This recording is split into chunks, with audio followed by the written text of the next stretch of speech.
Periodic table का ये वाला टॉपिक खुला है।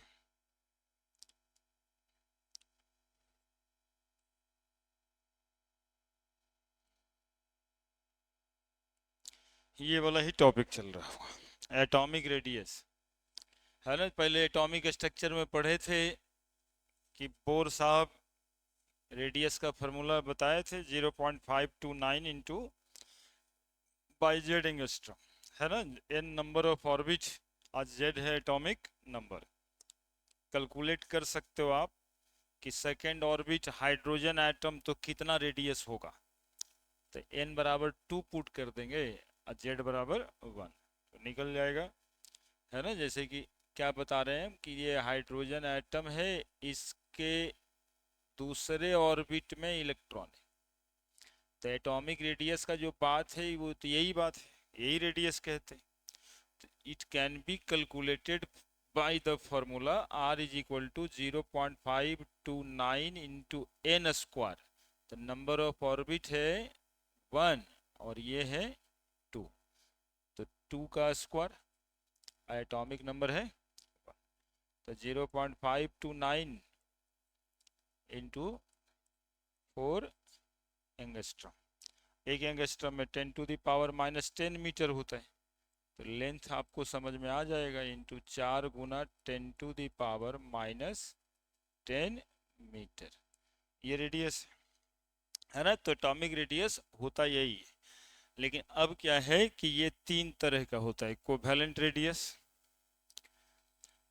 वैंडरवाल रेडियस और मेटालिक रेडियस। ये है due to form of existence, है ना। एटम एटॉमिक फॉर्म में एग्जिस्ट करता है, मेटल एटम, लेकिन वही नॉन मेटल होगा तो वो मॉलिक्यूल बन जाएगा। जैसे ऑक्सीजन, ऑक्सीजन का फॉर्मूला क्या है, O2, ऑक्सीजन गैस के रूप में। नाइट्रोजन, तो नाइट्रोजन का फॉर्मूला क्या, N2। लेकिन जब सोडियम कहा जाएगा तो सोडियम का फॉर्मूला क्या, सिर्फ Na। तो ये मेटल है, इसलिए इसका मेटालिक रेडियस। और ये चूंकि मॉलिक्यूल हो गया, तो मॉलिक्यूल यदि कोवैलेंट मॉलिक्यूल है तो जो रेडियस होगा उसको क्या कहेंगे, कोवैलेंट रेडियस कहेंगे, ठीक है। इसीलिए ये 3 तरह का। और नाइट्रोजन नाइट्रोजन मॉलिक्यूल दो अगल बगल में रहता है, तो इसके बीच की दूरी के आधा को वैंडरवाल रेडियस कहते हैं, है ना। तो ये 3 तरह का रेडियस दिखाई देगा। जैसे कोवैलेंट रेडियस में कोवैलेंट मॉलिक्यूल आ जाएगा, molecule which form by mutual sharing of electron between two atom of same element और डिफरेंट एलिमेंट। जैसे हाइड्रोजन है, तो हाइड्रोजन का एक एक इलेक्ट्रॉन का शेयरिंग हुआ, तो 2 हाइड्रोजन एटम, और ये वाला एरिया क्या हो जाएगा, कॉमन। ये वाला एरिया क्या हो जाएगा, कॉमन। ये वाला एरिया हो जाएगा इसका कॉमन, ये वाला एरिया, है ना। और इसी एरिया में 2 इलेक्ट्रॉन रहेगा, इसी एरिया में 2 इलेक्ट्रॉन रहेगा यहाँ पे। तो ये दोनों के बीच का जो न्यूक्लियस होगा, न्यूक्लियस के बीच की दूरी के आधा कर देंगे तो उसको क्या कह देंगे, कोवैलेंट रेडियस। वो आगे में होगा भी। ये ऑक्सीजन गैस बना, सब शेयरिंग ऑफ इलेक्ट्रॉन से। इलेक्ट्रॉन की शेयरिंग होने का मतलब है कि कुछ जगह का भी शेयरिंग हो गया, इसका एटम उसके एटम पे क्या किया, ओवरलैप किया। तो ओवरलैपिंग से एरिया क्या हो, 2 गो एटम ऐसे है ओवरलैप किया तो ऐसे थी, ये तो कॉमन हो गया दोनों के बीच। तो थोड़ी सी दूरी क्या हो जाएगी, घट जाएगी, है ना। तो अगले में यही बात लिखा हुआ होगा, ये ऐसे अप्रोच किया, ऐसे अप्रोच किया, देखो आधा, है ना। ये हाइड्रोजन मॉलिक्यूल का फॉर्मेशन किए होंगे।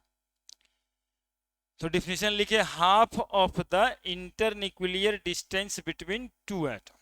इंटर का मतलब इन बिटवीन, न्यूक्लियस का मतलब न्यूक्लियस, दो न्यूक्लियस के बीच के दूरी का आधा, है ना।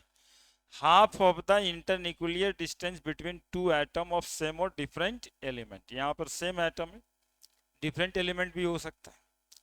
इन a covalently bonded molecule called as covalent radius. ये कोवैलेंट रेडियस बराबर आधा गुना ये वाला दूरी, मैथमेटिकली समझो, तो ये दूरी को क्या कहोगे? Inter nuclear distance between two atom, है ना। दो ठो एटम है, दोनों एटम के बीच का जो दूरी है, न्यूक्लियस के बीच की जो दूरी है, उसको आधा कर देंगे तो जो रेडियस यानी जो डिस्टेंस मिलेगा उसको हम क्या कहेंगे? Covalent radius. क्लियर है बिल्कुल। अब यहाँ दिखाए हैं अलग अलग एटम, जैसे हाइड्रोजन और क्लोरीन है। तो क्लोरीन का न्यूक्लियस, हाइड्रोजन का न्यूक्लियस, क्लोरीन का न्यूक्लियस हाइड्रोजन आधा कर दिए, ठीक है। अब कोई बच्चा पूछा होगा सर ये तो दो गो एटम वाला में बताए, जहां दो से ज्यादा एटम है। मीथेन मॉलिक्यूल, मीथेन मॉलिक्यूल ये हुआ, कार्बन है यहाँ पे, हाइड्रोजन चार गो, है ना। कार्बन एक जगह पे, हाइड्रोजन चार गो। तो यहाँ भी कॉमन हुआ होगा एरिया, कॉमन करके मिटाए होंगे। तो ये न्यूक्लियस एक कार्बन एटम का, ये न्यूक्लियस एक हाइड्रोजन एटम का। तो ये दोनों के न्यूक्लियस के बीच की दूरी को क्या कर देना है? आधा। That is called covalent radius. Since the covalent force of attraction is stronger, the covalent radius is smaller. तीन तरह का जो देख रहे हैं, तो सबसे छोटा रेडियस किसका होगा? Covalent radius. क्यों? इसलिए कि कोवेलेंट फोर्स ऑफ अट्रैक्शन मजबूत होता है। तो यदि फोर्स ऑफ अट्रैक्शन ज्यादा लग रहा है यानी दोनों के बीच की दूरी कम गई है, तो जब दोनों के बीच की दूरी कम गई है तो रेडियस क्या हो जाएगा? छोटा हो जाएगा। दूरी तो है रेडियस। अगला है वैंडरवाल रेडियस। तो वैंडरवाल रेडियस कहाँ पे पाया जाता है, वो सब पहले समझने वाली बात है। वो दो मॉलिक्यूल है, दो नेबर मॉलिक्यूल, जैसे आपका एक परिवार और दूसरे भाई साहब का एक परिवार, है ना। वो तो इन बिटवीन टू एटम था, ये इन बिटवीन टू मॉलिक्यूल है, दो मॉलिक्यूल के बीच। यहां देखो बनाए एक हाइड्रोजन मॉलिक्यूल, एक हाइड्रोजन मॉलिक्यूल में कितना एटम? दो एटम। दूसरा हाइड्रोजन मॉलिक्यूल में कितना एटम? यहाँ भी दो एटम। तो ये एक मॉलिक्यूल और ये एक मॉलिक्यूल, दो मॉलिक्यूल के बीच की न्यूक्लियस के बीच की दूरी को आधा कर दें, ठीक है। तो जो बनेगा उसको वैंडरवाल रेडियस। कोवेलेंट रेडियस और वैंडरवाल रेडियस में समझ में आ रहा है अंतर? कोवेलेंट रेडियस में इस दोनों के बीच की दूरी की आधा, वैंडरवाल रेडियस में दो मॉलिक्यूल के बीच की दूरी का आधा। Van der Waals force of attraction is weaker force of attraction, so the van der Waals radius is higher than covalent radius. नहीं, अपने लगता ना कि दूर होगा उससे, ये तो इतना ही दूर की बात थी, लेकिन यहाँ पर एक हाइड्रोजन, एक हाइड्रोजन, ये हाइड्रोजन, इस हाइड्रोजन हाइड्रोजन के बीच की दूरी कैसे डिफाइन किया गया है? तो half Guna internuclear distance between two atom of different molecule. यहां पे मॉलिक्यूल अलग अलग है। इन वैंडरवाल अट्रैक्शन, जो वैंडरवाल अट्रैक्शन में है, half of the distance of two nucleus of atom of different molecule which attracted with van der Waals force of attraction. Clear? अब van der Waals force of attraction थोड़ा कम मजबूत होता है, दूरी ज्यादा होगा। यह है देखो मेटालिक रेडियस, इसको मेटालिक फोर्स भी बोलते हैं, डिस्पर्सन फोर्स भी बोलते हैं, और लंदन फोर्स ऑफ अट्रैक्शन भी बोलते हैं, ठीक है। अब ये क्या है? तो एक्चुअली में जो मेटल एटम होता है वो अकेले अकेले पाया जाता है, जैसे बताया ना सोडियम मेटल, कॉपर मेटल, तो Cu2 तो है नहीं, तो ढेर सारा कॉपर एटम या ढेर सारा सोडियम एटम होगा, तो वही एक एटम यहां बनाए, दूसरा एटम यहां। अब समस्या ये था कि दो एटम एक साथ कैसे रहता है, अब इसको दिमाग में एडजस्ट करना है। एक एटम का इलेक्ट्रॉन दूसरे एटम का इलेक्ट्रॉन रिपल्सिव फोर्स लगाएगा, इसका न्यूक्लियस, इस एटम का न्यूक्लियस, इसका इलेक्ट्रॉन तो न्यूक्लियस इलेक्ट्रॉन में अट्रैक्टिव फोर्स लगेगा, इसका न्यूक्लियस उसका इलेक्ट्रॉन, ये दोनों में अट्रैक्टिव फोर्स लगेगा। अब मान लो कि 10 न्यूटन का रिपल्सन दोनों इलेक्ट्रॉन के बीच लग रहा है, लेकिन ये जो अट्रैक्शन का फोर्स है वो 15 न्यूटन का है। ठीक है, तो बताओ 5 न्यूटन से दोनों एटम एक दूसरे को अट्रैक्ट ही न कर रहा है, तो कहा गया कि मेटल एटम इसलिए एक साथ एग्जिस्ट करते हैं कि एक एटम का न्यूक्लियस दूसरे एटम के इलेक्ट्रॉन के साथ अट्रैक्शन में होता है। इस फोर्स ऑफ अट्रैक्शन को मेटालिक फोर्स कहते हैं, या डिस्पर्सन फोर्स कहते हैं, या लंडन फोर्स ऑफ अट्रैक्शन कहते हैं। ठीक है, metallic force, dispersion force, London force of attraction. Force of attraction between nucleus of one atom and electrons of neighbour atom. ठीक है, मान लिए थे शायद 20 न्यूटन। अब force of repulsion between electrons of both atom मान लिए थे 15 न्यूटन। तो अट्रैक्शन का ही फोर्स मिला था ना हमें 5 न्यूटन का। इसी 5 न्यूटन फोर्स के साथ ये दोनों एटम एक दूसरे के साथ एग्जिस्ट करता है। अब जितनी दूरी पर 5 न्यूटन का फोर्स लग रहा है, तो जितनी दूरी पर वो रह जाएगा उस दूरी के आधा डिस्टेंस को हम क्या कहेंगे, metallic radius. The half of the inter nuclear distance, nuclear ये वाला, इंटर इन बिटवीन वाला, half of the internuclear distance between two metallic atom, internuclear distance between two metal atom called as metallic radius, है ना। तो क्या metallic radius सब जगह exist करेगा, तो कहेंगे नहीं, जहां मेटल होगा वहां। कोवैलेंट रेडियस जो एटम मॉलिक्यूलर फॉर्म में होगा वहां। और वैंडरवाल रेडियस तो कहेंगे कि दो मॉलिक्यूल के बीच, है ना। अब हम लोग का घर बराबर नहीं है, एक ही घर में नहीं रहते हैं, लेकिन दूसरे दूसरे घर में रहते हैं, लेकिन आदमी है ना जी, तो इन दोनों के बीच में फोर्स ऑफ अट्रैक्शन तो होता ही। वो वाला फोर्स ऑफ अट्रैक्शन है वैंडरवाल फोर्स ऑफ अट्रैक्शन। ठीक है, घर के अंदर वाला फोर्स ऑफ अट्रैक्शन है कोवैलेंट फोर्स ऑफ अट्रैक्शन, साथ रहने वाला। अब मेटल एटम है तो सब एटम बंडा है, और बंडा बंडा के बीच में फोर्स लग रहा है, वो दोनों साथ है, दो साथ वाला है ही नहीं, सब अलग अलग अलग अलग एटम के बीच लग रहा है। अब इसमें ज्यादा और कम कौन लग रहा होगा, ये बातें होगा। The force of attraction between nucleus of one metal atom electron of other neighbour metal atom called metallic force of attraction, वही डिफिनेशन है लिखा हुआ। अकॉर्डिंग टू फोर्स, सबसे ज्यादा फोर्स, मजबूत वाला फोर्स कोवैलेंट फोर्स, है ना। उसके बाद मेटालिक फोर्स, और सबसे कमजोर। अब रेडियस, दूरी, तो जब फोर्स ऑफ अट्रैक्शन सबसे ज्यादा है तो दूरी सबसे कम होगा इसमें, तो कोवैलेंट रेडियस सबसे छोटा, फिर मेटालिक रेडियस, और फिर वैंडरवाल रेडियस। यही पढ़े थे, क्लियर है। अब हम लोग पढ़ देंगे variation of atomic radius.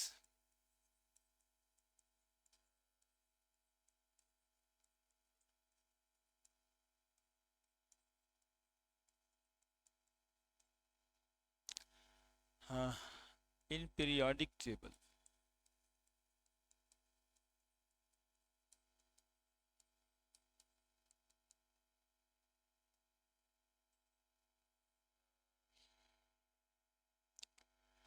Variation करने का मतलब है ग्रुप में,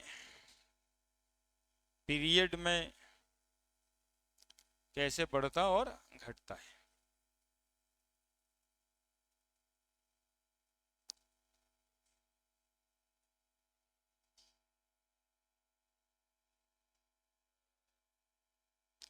तो इस हेडिंग के अंदर एक सब हेडिंग डालना है कि एटॉमिक रेडियस डिपेंड्स ऑन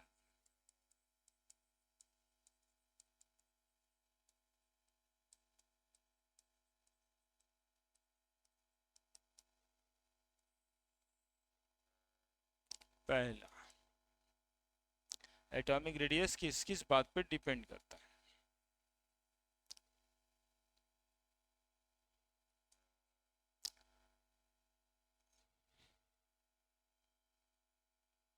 पहला हेडिंग का मतलब समझ रहे हैं?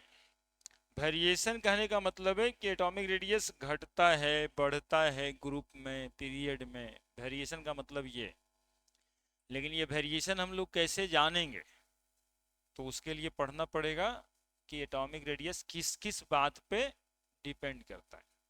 ठीक है, तो सुनिए, पहला बात यदि हम बताएं, atomic nuclear charge, nuclear charge क्या होता है? तो न्यूक्लियर चार्ज होता है जितना नंबर ऑफ प्रोटॉन होता है ना न्यूक्लियस में प्रेजेंट, उसको न्यूक्लियर चार्ज कहते हैं। जैसे हाइड्रोजन में एक प्रोटॉन है तो उसका चार्ज भी एक होगा, है ना? तो न्यूक्लियर चार्ज मतलब नंबर ऑफ प्रोटॉन। ठीक है, जितना प्रोटॉन होता है उतना ही इलेक्ट्रॉन होता है, तो प्रोटॉन और इलेक्ट्रॉन के बीच में फोर्स ऑफ अट्रैक्शन होगा। अब बताओ, जितना ज्यादा फोर्स ऑफ अट्रैक्शन होगा उतना क्लोज होगा कि नहीं है रेडियस ऑफ न्यूक्लियस? न्यूक्लियस है यहाँ पे, ये रेडियस, और न्यूक्लियस इसको क्या कर रहा है? अट्रैक्ट कर रहा है, तो ज्यादा अट्रैक्ट कर रहा है, तो ऐसे कम अट्रैक्शन है, यहाँ है इलेक्ट्रॉन, ज्यादा अट्रैक्शन है, यहाँ हो गया इलेक्ट्रॉन, तो साइज क्या हो जाएगा? छोटा। जितना ज्यादा न्यूक्लियर चार्ज होगा उतना छोटा हो जाएगा एटॉमिक रेडियस। तो पहला बात, atomic radius depends on nuclear charge.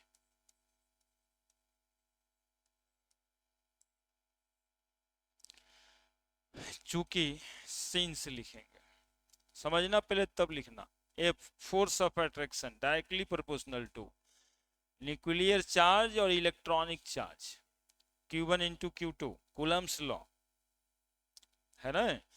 पढ़ा होगा ना ये वाला, हम ही पढ़ाए हैं एटॉमिक स्ट्रक्चर में कि ये दो न्यूक्लियस है, यानी दो चार्ज बॉडी है, r डिस्टेंस से सेपरेटेड है, तो force directly proportional to Q1 into Q2, ये Q1 Q2, अब force inversely proportional to r। यानी जितना ज्यादा मैग्नीट्यूड का चार्ज होगा उतना ज्यादा फोर्स ऑफ अट्रैक्शन होगा, जितना दूर होगा उतना कम फोर्स ऑफ अट्रैक्शन होगा। तो यहाँ पर न्यूक्लियर चार्ज लिखे, तो न्यूक्लियर पर चार्ज है इलेक्ट्रॉनिक, जितना ज्यादा न्यूक्लियर चार्ज होगा उतना ज्यादा क्या लगाएगा? Force of attraction. चूंकि ये नेगेटिव है और ये पॉजिटिव है, हमेशा पॉजिटिव वाले को ही ना कहा जाता है कि वो अट्रैक्ट कर रहा है ना? जो जितना ज्यादा ये पॉजिटिव चार्ज का मैग्नीट्यूड उतना ज्यादा force of attraction exerted on the electrons, और जिसके वजह से इलेक्ट्रॉन न्यूक्लियस के करीब खींचा जाएगा। क्या? The higher the nuclear charge, smaller the atomic radius. ठीक है, higher the nuclear charge, higher the nuclear charge, higher the force of attraction,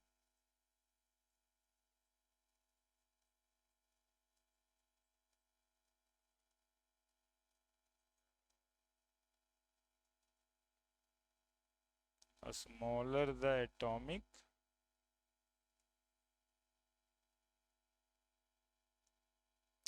radius।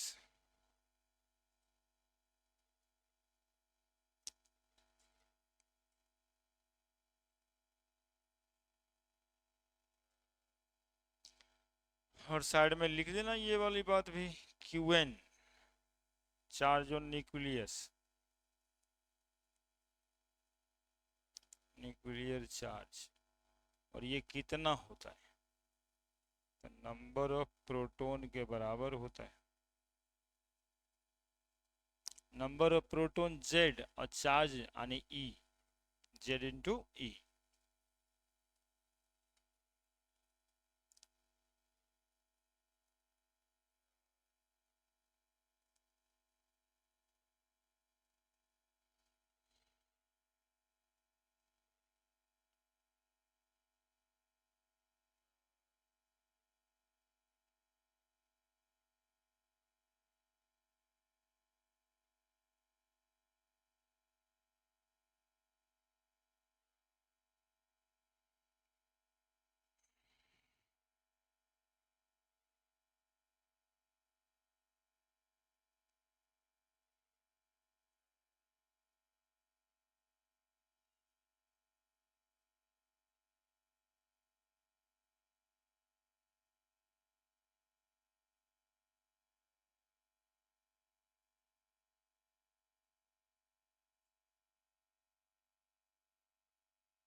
लिख दिए।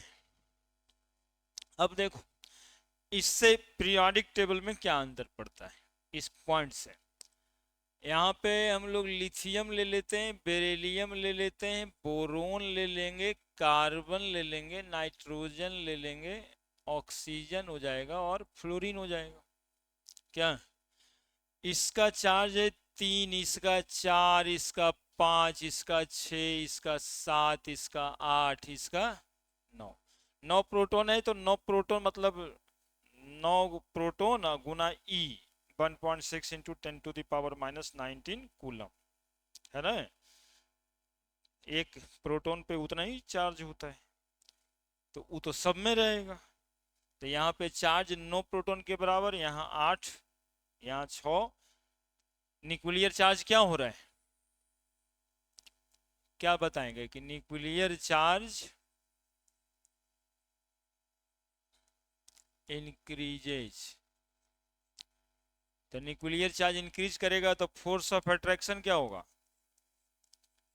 Force of attraction increases. अब फोर्स ऑफ अट्रैक्शन जब इंक्रीज करेगा तब size क्या होगा, एटॉमिक साइज क्या होगा बताओ, atomic size decreases.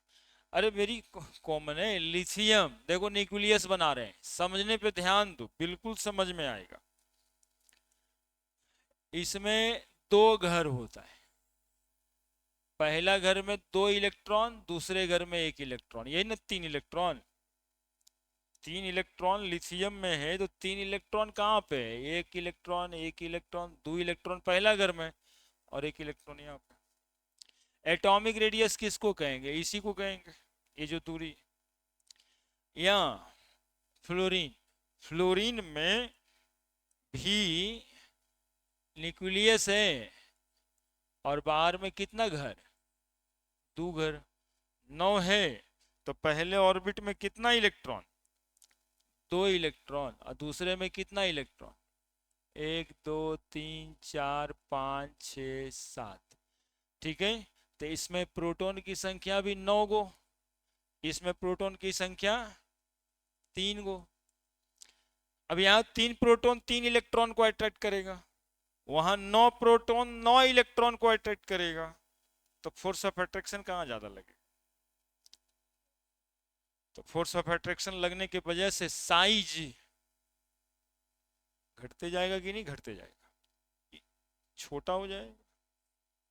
Contraction in size takes place, क्योंकि नंबर ऑफ ऑर्बिट तो बढ़ नहीं रहा, नंबर ऑफ ऑर्बिट तो यहां भी 2 ठो, नंबर ऑफ ऑर्बिट यहां भी 2 गो, नंबर ऑफ ऑर्बिट 2 गो। अब प्रोटॉन की संख्या वहां 3 ही है, यहाँ प्रोटॉन की संख्या, यानी उतने ही जगह में प्रोटॉन की संख्या 9, तो अट्रैक्शन बढ़ गया कि नहीं बढ़ गया, है ना। तो contraction in size takes place. ऐसा क्यों, न्यूक्लियर चार्ज इंक्रीज करने से फोर्स ऑफ अट्रैक्शन इंक्रीज किया। अब फोर्स ऑफ अट्रैक्शन इंक्रीज करने का मतलब क्या हुआ, contraction in size takes place, और इस कॉन्ट्रैक्शन इन साइज के वजह से एटॉमिक साइज या एटॉमिक रेडियस डिक्रीज किया, एटॉमिक साइज या एटॉमिक रेडियस डिक्रीज किया। क्या अब याद नहीं करना पड़ेगा, पूरे की पूरी बात समझ में आ गई होगी, है कोई दिक्कत है, घर 2 ही, प्रोटॉन की संख्या बढ़ रही है, फोर्स ऑफ अट्रैक्शन बढ़ रहा है, फोर्स ऑफ अट्रैक्शन यदि बढ़ रहा है तो साइज में क्या हो गया, घट जाएगा, है ना। जैसे पटना वाला डेरा में होता है, रूम 2 ही, अब कोई परब हो जाए, वो आदमी आने लगे 2 4 10, अब 20 आदमी आ जाए, तो देखिए जिनको नहीं भी पहचानते हैं उसको भी पहचानने लगेगा, अच्छा ये क्या है। तो फोर्स ऑफ अट्रैक्शन ही तो बढ़ रहा है।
समझ गया ना।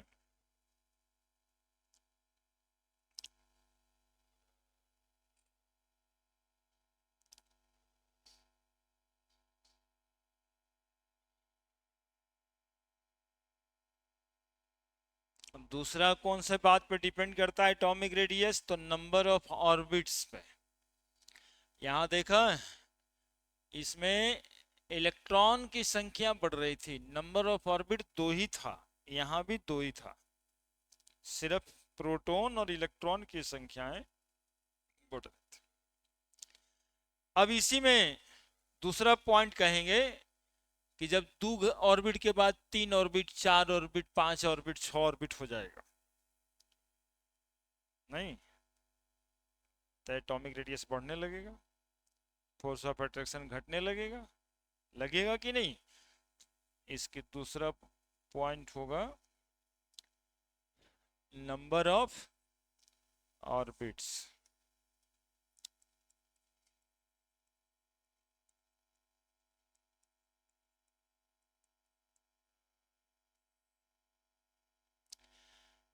As the number of orbit increases,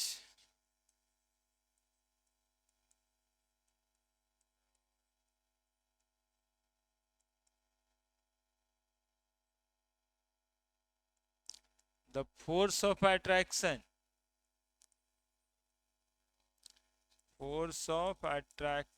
decreases.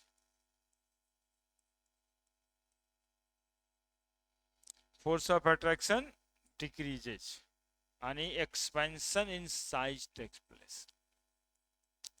Expansion in atomic size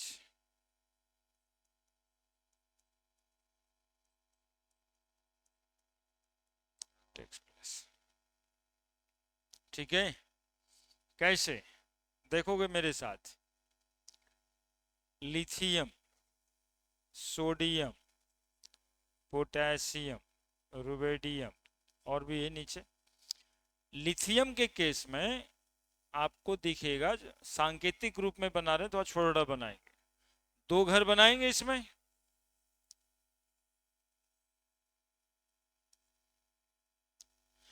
sodium कितना घर बनाएंगे, 3 घर बनाएंगे, एक में 2 इलेक्ट्रॉन रहेगा, एक में 8 और तीसरे में 1। पोटेशियम उसी तरह से 4 घर बनाएंगे, 2, 8, 8 और तब जाकर के, है ना। तो नंबर ऑफ ऑर्बिट ही बढ़ने लगा, नंबर ऑफ घर ही बढ़ने लगा, तो एटॉमिक रेडियस बढ़ेगा कि नहीं बढ़ेगा। तो जैसे जैसे हम लोग नीचे जाएंगे ना, थोड़ा सा और कुछ बच्चों के लिए हम कर दें, इसमें 2 इलेक्ट्रॉन, इसमें 1, इसमें 2 इलेक्ट्रॉन, इसमें 8 इलेक्ट्रॉन, इसमें 1 इलेक्ट्रॉन, इसमें 2 इलेक्ट्रॉन, इसमें 8 इलेक्ट्रॉन, इसमें 8 इलेक्ट्रॉन, इसमें 1 इलेक्ट्रॉन। ये 3 एटॉमिक नंबर वाला, ये 11, ये 19, ये 37, अगले में 1 घर और बढ़ जाएगा, है ना। तो नंबर ऑफ ऑर्बिट बढ़ रहा है, तो देखो ना दूरी तो ऐसे ही बढ़ता हुआ दिखाई दे रहा है, और बढ़ गया है यहाँ पे। फोर्स जो होता है इनवर्सली प्रोपोर्शनल टू, जब आर बढ़ रहा है तो फोर्स ऑफ अट्रैक्शन क्या हो रहा है, घट रहा है। तो फोर्स ऑफ अट्रैक्शन घटेगा तो साइज में क्या हो जाएगा, एक्सपेंशन इन साइज होगा कि नहीं होगा, एक्सपेंशन इन साइज। तो एटॉमिक रेडियस क्या लिखा जाएगा, इंक्रीजेज, एटॉमिक रेडियस इंक्रीजेज। जैसे जैसे हम लोग पीरियोडिक टेबल में नीचे जाते हैं, एटॉमिक रेडियस क्या होता है, इंक्रीज कर जाता है। कोई पूछेगा क्यों इंक्रीज करता है, तो हम लोग कहेंगे कि नंबर ऑफ ऑर्बिट बढ़ने से फोर्स ऑफ अट्रैक्शन घट जाता है। अब फोर्स ऑफ अट्रैक्शन घटेगा तो साइज बड़ा हो जाएगा, साइज एक्सपेंड कर जाएगा।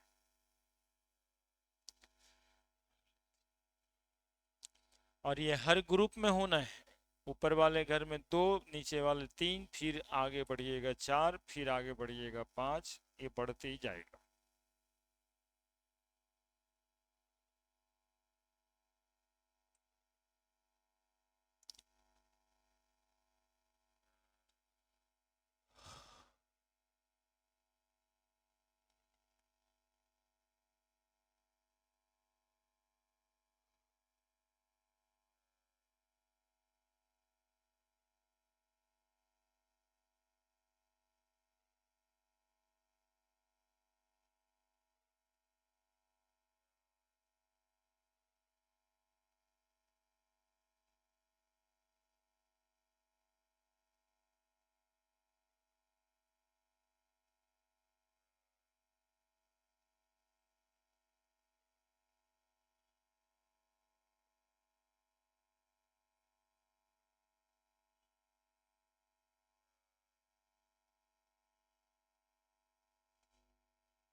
लिखिए, कोई दिक्कत?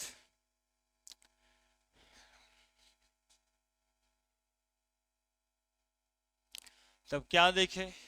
सिंपल इधर से इधर गए पीरियोडिक टेबल में, लेफ्ट से राइट, एटॉमिक रेडियस घट गया।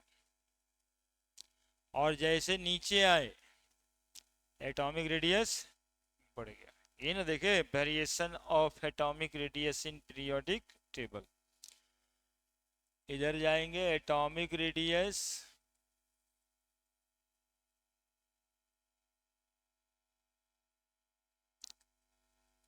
डिक्रीजेज, इधर जाएंगे एटॉमिक रेडियस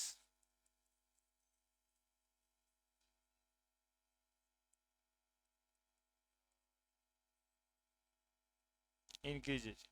एक लाइन का कारण बताएं, एक लाइन का reason, nuclear charge increases.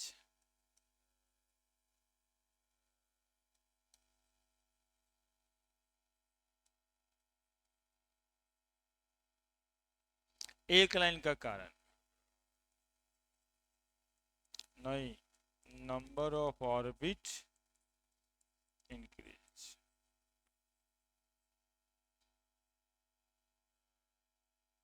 Nuclear charge इधर भी बढ़ता है, लेकिन वो कारण से एटॉमिक रेडियस नहीं घटता। एटॉमिक रेडियस घटने का कारण है और नंबर ऑफ ऑर्बिट नहीं। न्यूक्लियर चार्ज तो यहाँ 3 प्रोटॉन, यहाँ 8 प्रोटॉन, यहाँ 19 प्रोटॉन, तो चार्ज तो बढ़ ही रहा है ना। तो चार्ज बढ़ने से इंक्रीज नहीं करता, ये इंक्रीज इसलिए करता है कि नंबर ऑफ ऑर्बिट इंक्रीज कर जाता है। ठीक है, एक कारण।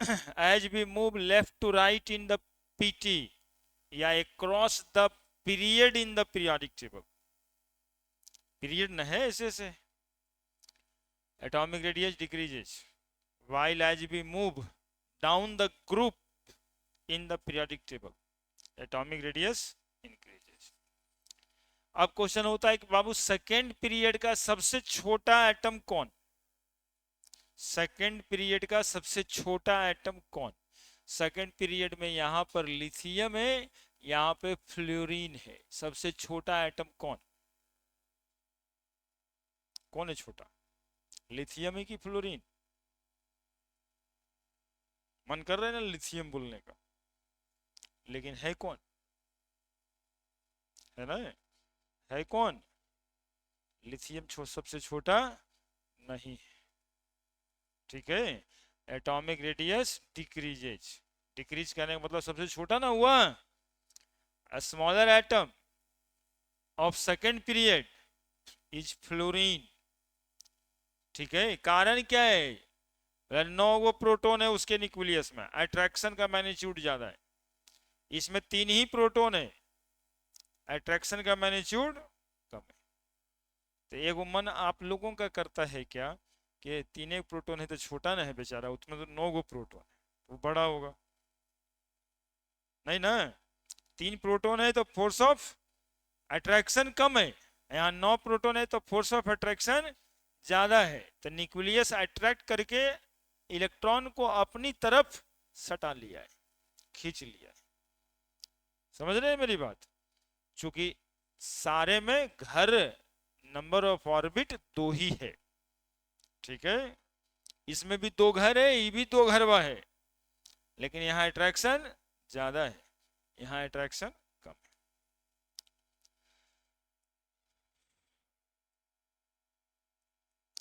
है, smallest atom of second period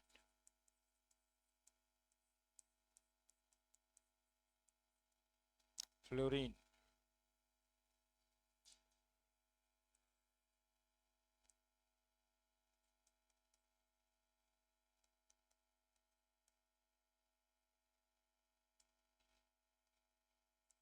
language में लिख देंगे as we move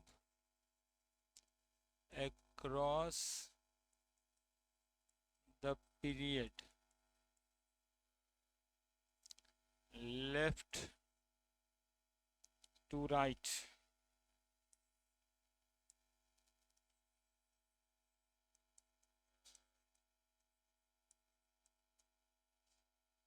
in the periodic table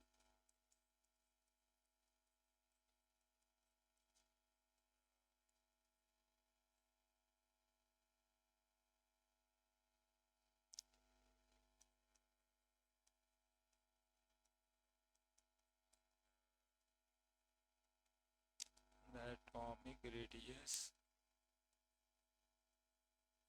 decreases while if we move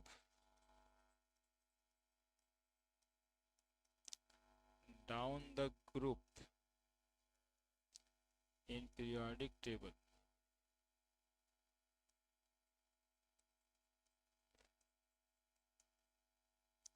the atomic radius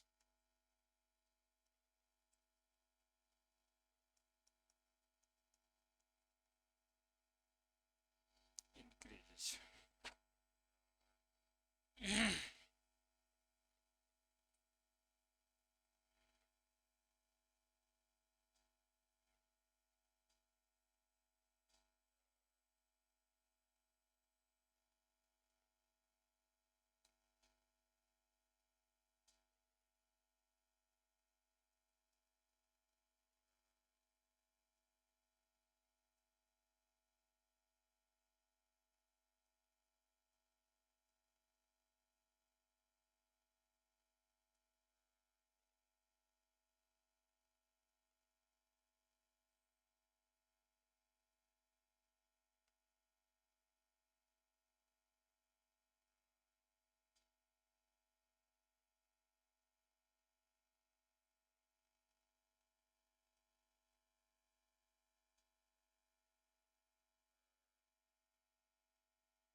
लिख दिए?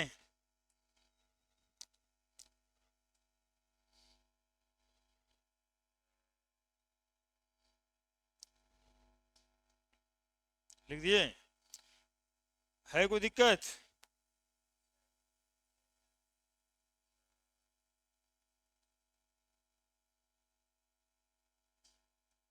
कंफ्यूज हो गई? तीन गो न्यूक्लियर चार्ज था, 4 5 6, जितना एटॉमिक नंबर उतना ही न्यूक्लियर चार्ज। हाँ तो वही तो बताए थे तुमको, न्यूक्लियर चार्ज तो नीचे भी पड़ रहा है लेकिन नंबर ऑफ ऑर्बिट बढ़ रहा है। ये 2 घर, नीचे सोडियम आएगा कै घर? 3 घर। पोटेशियम में कितना घर? तो न्यूक्लियर चार्ज बढ़ता है लेकिन नंबर ऑफ ऑर्बिट बढ़ने लगता है, इसलिए एटॉमिक रेडियस बढ़ जाती है ना। इसके आगे एक बात और आएगा। ठीक है, कोई दिक्कत है? कोई दिक्कत? अब देखिए थोड़ा सा ग्राफिकली समझते हैं बातों को। ग्राफिकली समझने का मतलब है कि एटॉमिक रेडियस के लिए ग्राफ बनाते हैं। देखिए इधर एटॉमिक रेडियस है, इधर एटॉमिक नंबर है। ठीक है, एटॉमिक नंबर बढ़ेगा, लिथियम का 3, बेरिलियम का 4, एटॉमिक रेडियस घटेगा। ये देखिए,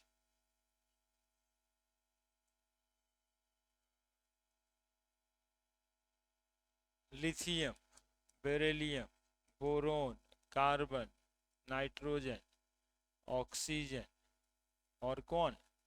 फ्लोरीन। समझ रहे हैं क्या बनाए हैं? Lithium atomic number, beryllium, boron, carbon, nitrogen, fluorine. देखिए ग्राफिकली डिपिक्टेड है ना बढ़िया से। एज द एटॉमिक नंबर या nuclear charge increases, atomic radius decreases. Decrease कर रहा है कि नहीं कर रहा है? एटॉमिक रेडियस ये, फिर एटॉमिक रेडियस ये, फिर एटॉमिक रेडियस ये, एटॉमिक रेडियस ये, एटॉमिक रेडियस ये।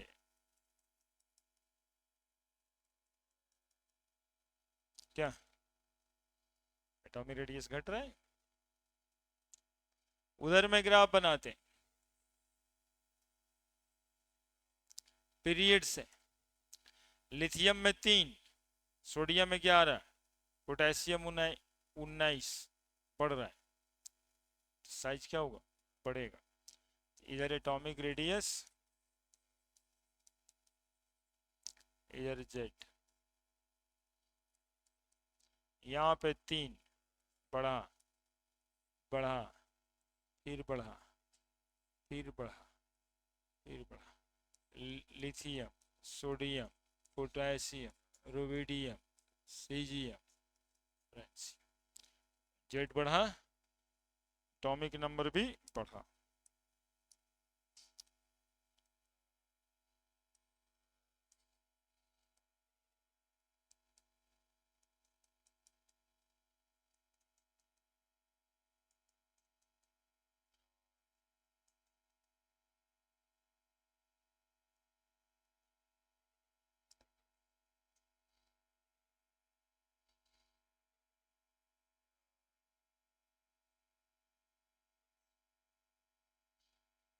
बनाई? ये अलोंग द पीरियड,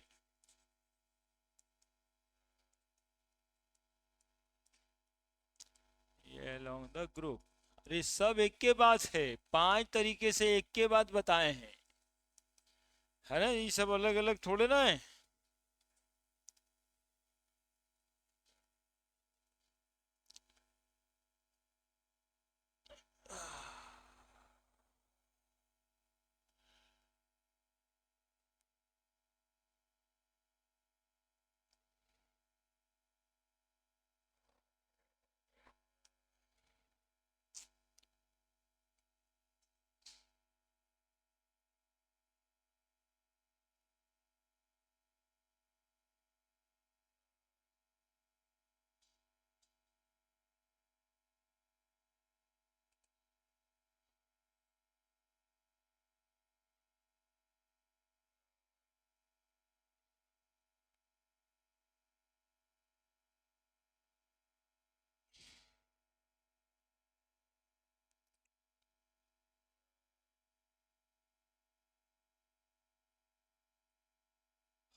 लिख दिए? ग्राफ समझ में आ गया? कोई दिक्कत नहीं ना है? ग्राफ में ग्राफ पढ़ा कैसे जाता है, तो इधर से ऐसे पढ़ रहे हैं ग्राफ कि एटॉमिक नंबर पढ़ रहा है, एटॉमिक रेडियस देखिए नीचे जाते घट रहा है, ऐसे ही ग्राफ पढ़ना है। एटॉमिक नंबर बढ़ रहा है, एटॉमिक रेडियस भी बढ़ रहा है along the group, along the period. कुछ और बातें समझने वाली है। इधर देखिएगा कितना बढ़ा दिए, नहीं इतना बढ़ा दिए एक बार, इतना बढ़ा दिए दूसरी बार, क्या? लेकिन अगली बार तो इतना सा ही बढ़ाए, फिर इतना सा ही बढ़ाए, बढ़ा तो है लेकिन बढ़ा बहुत ज़्यादा नहीं। मतलब दूरी 10 मीटर है, फिर 18 मीटर, 8 मीटर फिर बढ़ गया, लेकिन उसके आगे 18 के बाद 25 मीटर, फिर 25 के बाद 30 से हुआ 5 मीटर बढ़ा। पहले 10 मीटर बढ़ गया था, लेकिन बाद में 5 मीटर बढ़ा, उसके बाद में 3 मीटर बढ़ा, उसके बाद में 2 मीटर बढ़ा। मतलब थोड़े थोड़े जो बढ़ा है वो कम बढ़ा है, थोड़ा अंदर की बात है ना। नॉर्मली कह देंगे बढ़ा है, लेकिन ये जो आईआईटी की बात तब हो जाती है, बोला कि ठीक है बढ़ता तो है, लेकिन जैसे ही second period, third period, fourth से फिफ्थ में जाते हैं या फिफ्थ से सिक्स में जाते हैं, तो जो बढ़ा है उतना नहीं बढ़ता, जितना पहले बढ़ा है उतना बाद में नहीं बढ़ता है। अब इसका क्या कारण? तो तीसरा कारण अब हम लोग देखेंगे। तीसरा कारण स्क्रीनिंग इफेक्ट। ये अक्षर ही आपके लिए शायद नया है, स्क्रीनिंग इफेक्ट। तीसरा ये क्या होता है सुनिएगा, पहले सुन समझ लीजिए अच्छे से। बात मुश्किल है लेकिन आंसर जो होता है वो सिंपल ही होता है। मुश्किल सवाल का सिंपल आंसर ही होता है। वो सिंपल आंसर खाली समझ जाइएगा तब हो जाएगा कि इसमें और कुछ बात नहीं था। आप देखते रहिए। इलेक्ट्रॉन्स इलेक्ट्रॉन्स इलेक्ट्रॉन्स इलेक्ट्रॉन्स ही रहता है सब में, ऑर्बिट्स में। न्यूक्लियस में प्रोटॉन तो यहाँ पे रहता है पॉजिटिव चार्ज वाला, और यही पॉजिटिव चार्ज का काम है सबको क्या करना, अपने तरफ अट्रैक्ट करना। इस सबको अपने तरफ अट्रैक्ट करके रखता है न्यूक्लियस। क्या? तो क्या ये इलेक्ट्रॉन आपस में रिपल्सन नहीं लगाता होगा क्या? ये इलेक्ट्रॉन्स तो आपस में रिपल्सन लगाएगा ही, नहीं लगाएगा बोलो? ये इसको धक्का देगा, उसको धक्का देगा। ये एकदम जैसे हम और क्लासरूम है ना, एकदम वैसे ही है। हम सेंटर में रहते हैं, सबको, जितने बच्चे बैठे हैं सबको हम अट्रैक्ट करते हैं। अब बचपन क्या करता है, सर पीछे से हुर रहा है ना, पीछे देखिए उंगली कर रहा है, हुर रहा है, किन्हौटी एक आध वो दिया, एक दो को एक आध मुक्का भी दे दिया, तो उसका काम है इलेक्ट्रॉन रिपेल करेगा आपस में, है ना। और रिपल्सन फील्ड कब होगा, जब एक आध वो गेटवा से बाहर कर देगा, मार के ढकेल दिया, लो भाग यहाँ से। मालूम चलेगा हम यहाँ काम अपना करते रह गए, उधर से बाहर फेंकते जा रहे हैं। इधर रिपल्सन करेगा। न्यूक्लियस में प्रोटॉन है, सबको अट्रैक्ट करके रखना काम है, ठीक है। ये जो इलेक्ट्रॉन इलेक्ट्रॉन रिपल्सन होता है, अभी तक ये बातें हो नहीं रही थी, अब ये बातें होगी। इसी इंटर इलेक्ट्रॉनिक रिपल्सन को कहते हैं स्क्रीनिंग, है ना। इसी इंटर इलेक्ट्रॉनिक रिपल्सन को क्या कहते हैं? और ये क्या करता है कि ये न्यूक्लियर चार्ज के मैग्नीट्यूड को कम कर देता है। हम जितना अट्रैक्शन से अपनी तरफ सबको अट्रैक्ट किए हुए हैं, अब बीच में दो चार को बदमाश पुत्र बैठ के हमारे अट्रैक्शन के मैग्नीट्यूड को क्या करेगा, वो घटा देगा। वो आपस में ही क्लास लगे रहेगा उधर है, तो हमारे अट्रैक्शन को घटा दिया। हम लगाए हैं न्यूक्लियस, समझना हमको, हम लगाए हैं 50 न्यूटन का फोर्स, अट्रैक्ट करने के लिए मेरे तरफ आ जाओ, 50 न्यूटन का फोर्स। लेकिन ये इलेक्ट्रॉन सब जो है आपस में लड़ भिड़ गया 10-20 न्यूटन के फोर्स से, मान लो 20 न्यूटन का फोर्स, तो हमारा जो 50 न्यूटन का है ये 20 न्यूटन तो बर्बाद कर दिया ना। तो अल्टीमेट हमारा फोर्स कितना लगेगा, 30 न्यूटन। ठीक है, तो अट्रैक्शन सिर्फ 30 न्यूटन भर कर पाएंगे, 50 न्यूटन का फोर्स ऑफ अट्रैक्शन तो हो नहीं पाएगा। ऐसे में साइज क्या हो जाएगा, तो बढ़ जाएगा, है ना। ये सब आपस में रिपल्सन करके क्या करेगा, साइज को क्या करेगा, बढ़ा देगा। तो जितना ज्यादा स्क्रीनिंग इफेक्ट होगा ना, साइज उतना बड़ा हो जाएगा।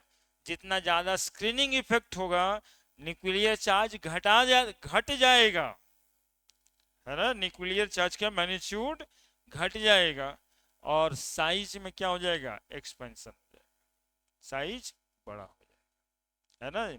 मोर than screening effect, expansion in size takes place, atomic radius ऐसे केस में बड़ा हो जाए। ठीक है, तो न्यूक्लियर चार्ज ज्यादा होने के बावजूद, देखो ये कितना रीजनिंग क्वेश्चन है कि न्यूक्लियर चार्ज, एक बात पढ़ाने के लिए या क्वेश्चन में आपको याद दिला देगा कि न्यूक्लियर चार्ज बढ़ने से फोर्स ऑफ अट्रैक्शन बढ़ता है। तो बताइए कि पोटेशियम में 19 और सीजियम में 37 इलेक्ट्रॉन है, तो न्यूक्लियर चार्ज तो इसका ज्यादा है, तो इसका साइज कम होना चाहिए था, इसका क्या होना चाहिए था, ज्यादा है। लेकिन ऐसा होता नहीं है, इसी का साइज बड़ा है, इसका साइज छोटा है ना। तो कहेंगे ये न्यूक्लियर चार्ज 37 देख रहे हैं ना, ये 37 इलेक्ट्रॉन्स भी बढ़ा है, इलेक्ट्रॉन बढ़ने की वजह से फोर्स ऑफ रिपल्सन बढ़ गया है, तो न्यूक्लियर चार्ज के मैग्नीट्यूड को कम कर दिया। ठीक है, तो यदि उस तरह का सवाल आए कि न्यूक्लियर चार्ज बढ़ा है फिर भी साइज जो है नहीं बढ़ा, साइज छोटा ही रह गया ना, या न्यूक्लियर चार्ज कम है साइज बड़ा है, तो आप वहां पे कह देना इंटर इलेक्ट्रॉनिक रिपल्सन। इससे क्या होगा, जितना शक्ति से इलेक्ट्रॉन को न्यूक्लियस अपनी तरफ खींच रहा होगा, उतनी शक्ति ये लगाने देगा नहीं। हिंदी में या मैथमेटिकली 50 न्यूटन का फोर्स से ये खींच रहा है अपने तरफ, 20 न्यूटन का फोर्स से इलेक्ट्रॉन एक दूसरे को धक्का दे रहा है, तो 50 न्यूटन का फोर्स इफेक्टिव हुआ, है ना। क्योंकि फोर्स तो वेक्टर क्वांटिटी है ना, तो कितना का फोर्स लगा, तो उतना ही के बराबर ना साइज आएगा। क्लियर है। तो स्क्रीनिंग इफेक्ट क्या होता है, ये बात अब कर देते हैं सिंपल एक लाइन में। Inter electronic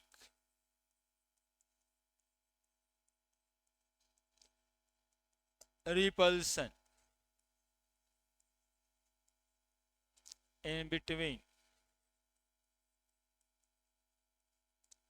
electrons of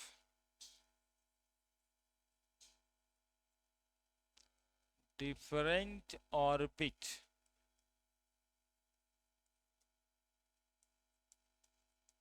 of electrons, interelectronic repulsion in between electrons of different orbit of electrons of different orbit, electron तो लिख ही दिए पहले, electrons of different orbit which felt on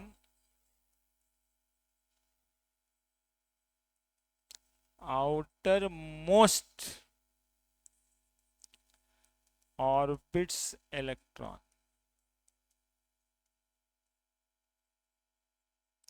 called as a screening effect. Magnitude of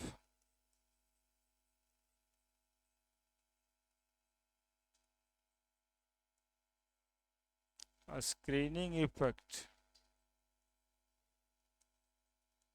is given by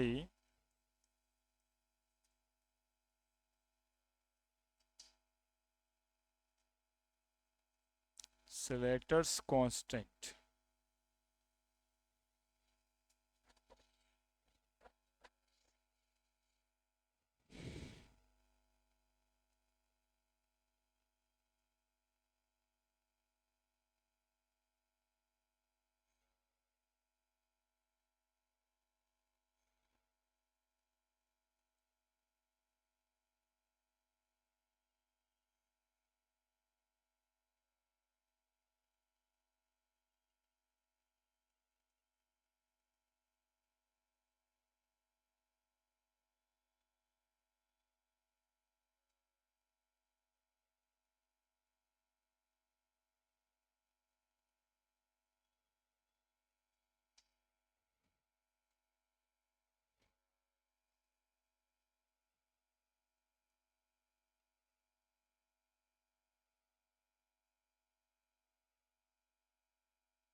है ना? कितना screening effect लगेगा इसके लिए वो नियम भी है, स्लेटर्स रूल। ये बताएंगे, ये पढ़ना आप ही लोगों को है ना। ये बताएंगे। निकल जाता है कि अट्रैक्शन का फोर्स कितना, रिपल्सन कितना लगेगा, कितना, है ना, मैथमेटिकली निकाला जाता है। अगले ही क्लास में बताना है, ठीक है। अब देखो एक और बात है, स्क्रीनिंग इफेक्ट के बाद न्यूक्लियर चार्ज जो है वो बन जाता है इफेक्टिव न्यूक्लियर चार्ज। क्यों? क्योंकि न्यूक्लियर चार्ज 50 प्रोटॉन के बराबर लगा, लेकिन स्क्रीनिंग इफेक्ट तो बर्बाद कर दिया 20, तो 30 न्यूटन का फोर्स ही लग ना रहा है। इफेक्टिव कितना है? 30। यानी पहले प्रोटॉन की संख्या मान लो, समझो कि बहुत हिसाब से मैथ की तरह, एक प्रोटॉन 1 न्यूटन का फोर्स लगाता है। तो जब प्रोटॉन बोलेंगे तो अट्रैक्शन लगाएगा इलेक्ट्रॉन पे। तो 50 प्रोटॉन है, कितना फोर्स लगेगा? 50 न्यूटन। मान लो कि इधर में रिपल्सन लग रहा है 20 न्यूटन, यानी कितना प्रोटॉन के बराबर रिपल्सन लग गया? 20 न्यूटन। तो 20 प्रोटॉन के बराबर रिपल्सन, तो जो इफेक्टिव अट्रैक्शन का फोर्स होगा वो 30 न्यूटन का होगा। 30 न्यूटन का होगा मतलब कितना प्रोटॉन के बराबर? 30 प्रोटॉन के बराबर। तो जिस एटम का एटॉमिक नंबर यानी न्यूक्लियर चार्ज 50 है, वो 50 के बराबर फोर्स ऑफ अट्रैक्शन नहीं लगा पा रहा होता है। वो कितना के बराबर लगा पा रहा होता है?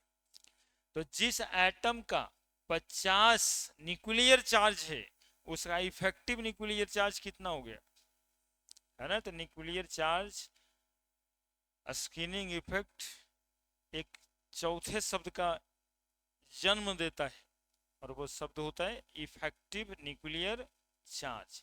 और सब कुछ इफेक्टिव न्यूक्लियर चार्ज पे डिपेंड करता है ना? तो चौथा टर्म है इफेक्टिव न्यूक्लियर चार्ज।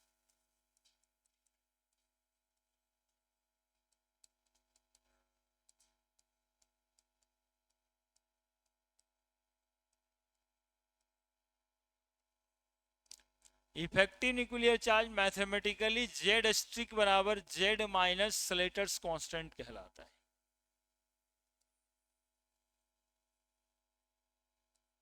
जेड स्ट्रिक effective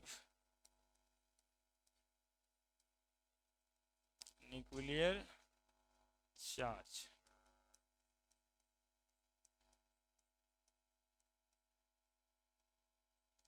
Z nuclear charge.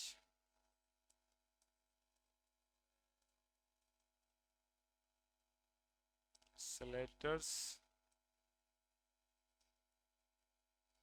constant।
लिख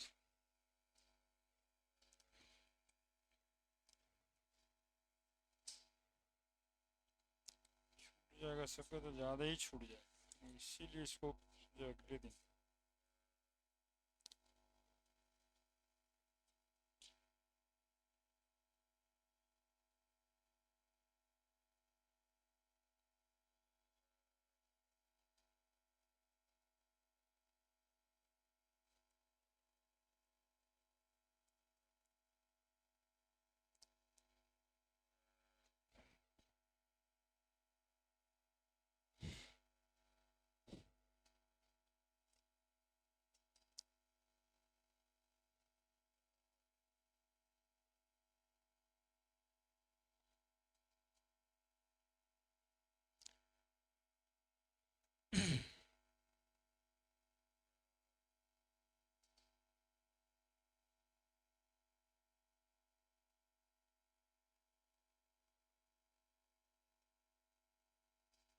जेड पे स्टार दिए हैं, ये जेड पे स्ट्रिक, स्ट्रिक जेड का मतलब हो जाएगा इफेक्टिव न्यूक्लियर चार्ज, और जेड न्यूक्लियर चार्ज।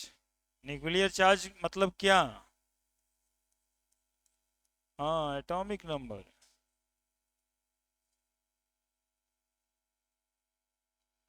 और ये जो सिग्मा है, सिग्मा किसको कहेंगे? स्लेटर्स कांस्टेंट को। स्लेटर कांस्टेंट किस बात के लिए होता है? स्क्रीनिंग इफेक्ट के लिए, इसलिए इसको स्क्रीनिंग कांस्टेंट भी कहा जाता है ना। ये क्या बताएगा कि रिपल्सन कितना लग रहा है। यहाँ पे देखो डेटा है, स्लेटर्स भाई साहब है, यही डेटा बताएं कि इलेक्ट्रॉन कितना रिपल्सिव फोर्स लगाएगा। तो यहाँ पर लिखा है एन, यहाँ पर लिखा है एस या पी ऑर्बिटल। तो इलेक्ट्रॉन यदि एन एस या एन पी ऑर्बिटल में रहेगा तो 0.35 का मैग्नीट्यूड का रिपल्सिव फोर्स लगाएगा। n-1 s या p में रहेगा 0.85।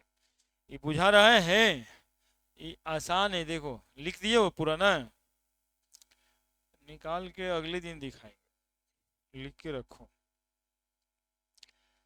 मन नहीं मानता ना। जैसे सोडियम 1:2:2 2p6 3s1, 2 2 4 2 6 2 2 4 6 10 1 11।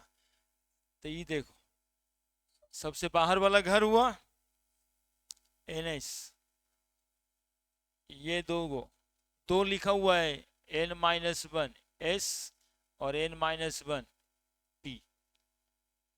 ये देखो 1 है तो n सबसे बाहर वाला कितना है 3, और ये कितना है, तो 3 में से कितना गया, 3 में से कितना गया s। यही n-2 s या p का मतलब है, n-1 s या p। तो n-1 s या p में कितना इलेक्ट्रॉन है 2 और 6, इतना इतना रिपल्सन का मैग्नीट्यूड लगाए। तो न्यूक्लियर चार्ज में ये सलेटर्स कांस्टेंट को घटा देंगे तो क्या निकलेगा, इफेक्टिव न्यूक्लियर चार्ज। कैसे निकालते हैं ये अगले दिन बताते हैं, ठीक है। अभी तक जितना समझे थे समझ गए, कोई दिक्कत, इसको अगले दिन बताते हैं कि न्यूक्लियर चार्ज, थोड़ा समय लगेगा इसमें, 10 गो एलिमेंट का निकाल के बताना होगा, है ना, कि कैसे निकालेंगे। एक वो बता दें, तुम लोग को संतोष हो नहीं रहा है कि वो कैसे निकलेगा, कुछ है नहीं। देखो हमको निकालना है effective nuclear charge, effective nuclear charge of sodium. देखो कैसे निकलता है, बिल्कुल आसान है, ऑफ सोडियम, ठीक है। समझना, सोडियम लिख लेंगे 11 होता है इसका 1s2 2s2 2p6 3s1। ये आउटर मोस्ट ऑर्बिट हुआ NS, रुको हम दिखा देते हैं, लिख देते हैं। आउटर मोस्ट ऑर्बिट हुआ NS, n से एक घर पहले n-p लिखेंगे, n-1s लिखेंगे और n-2s लिख देंगे। बोलो क्या लिख सकते हैं, कोई गलती लिखे हैं क्या।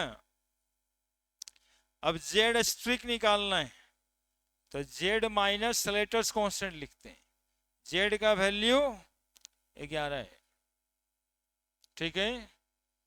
अब सलेटर्स कांस्टेंट का मैग्नीट्यूड पुट करना है, यहीं पर दिमाग लगाना है।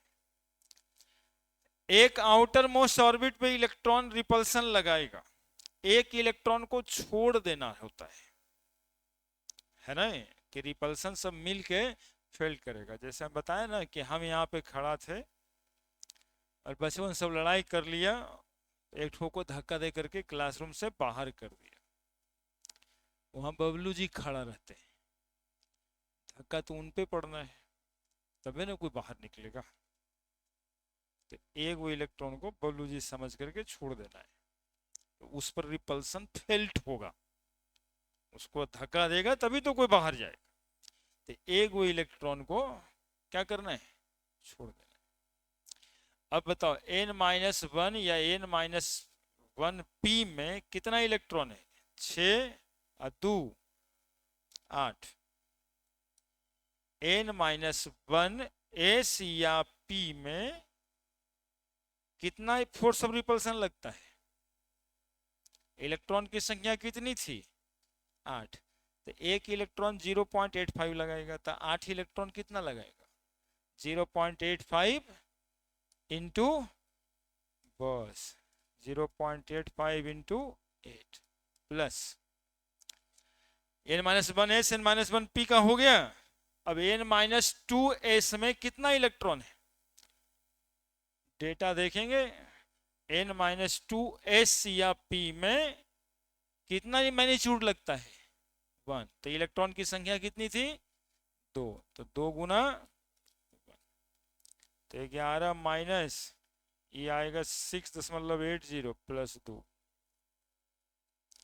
11 माइनस 8.80 2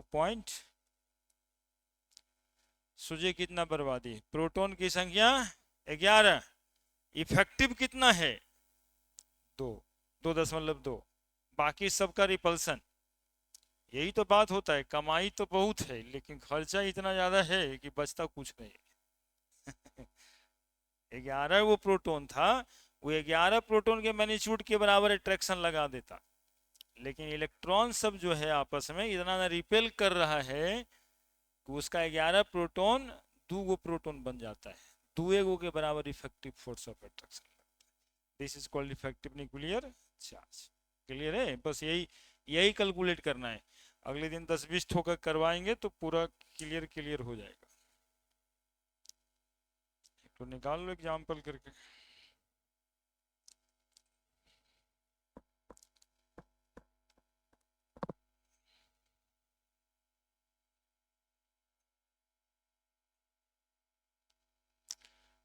छोड़ दें, फिर अगले दिन मिलते हैं।